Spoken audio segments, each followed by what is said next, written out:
Nag-restock ulit ako ng karne kasi ubos na yung mga karne ko. At isa-isahin ko kung yung mga binili ko. Una ay pork skin.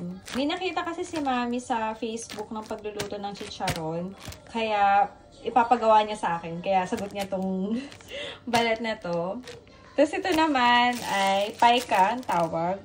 Nakita ko ano siya, pork cartilage. Yan, kasi may mga ganyan siya. Papakuluan ko lang siyang mabuti. Niluluto ko siya na nilaga or sinigang. Ano pa bang pwedeng ano dito na masarap?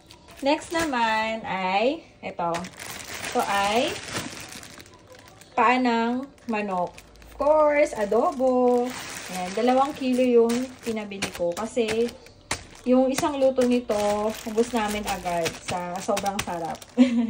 Next naman, 1 kilo ng 1 kilo ng chicken skin. Of course, ipiprito. Diba? May chicken skin ka na, may chicken oil ka pa. Giniling ng manok, 2 kilo. Dahil kasi si Daddy Christian, may gout siya. Kaya hanggat maaari ay puro kami manok. Ginagamit ko siya sa lumpiang Shanghai. Yan. Ginagawa ko na siya in advance. Tapos, i-freezer ka na lang para anytime na gusto namin kumain, piprito na lang namin. Itong koniku. Or mga pinagtabasan siya. Ito, ginagamit ko lang to na gagamitin ko siya bilang pangsahog ng gulay or kahit ano. Basta yung pangsahog ko. Imbis na bili ako ng pork belly, talaga masarap kasi may mga taba-taba. Pero okay na rin to. Ayan, nakita niyo may mga taba-taba naman siya. 1 kilo niyan. 1 kilong harami. Pork to, pork. Pwede rin pang sahog, yan. Pang sahog, or pwede ko rin siyang ipang-yakiniku. Tapos ito naman, ano siya, yung isang pack nito is, ano na siya, 2 kilo na, ano siya, chicken breast.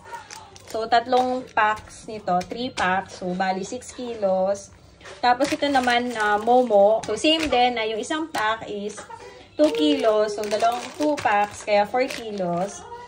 Ito, yun nga, diba, nabanggit ko nga kasi dahil may gout nga si Daddy Christian. Kaya lahat ng halos na niluluto ko is puro chicken. Lilipad dami, char.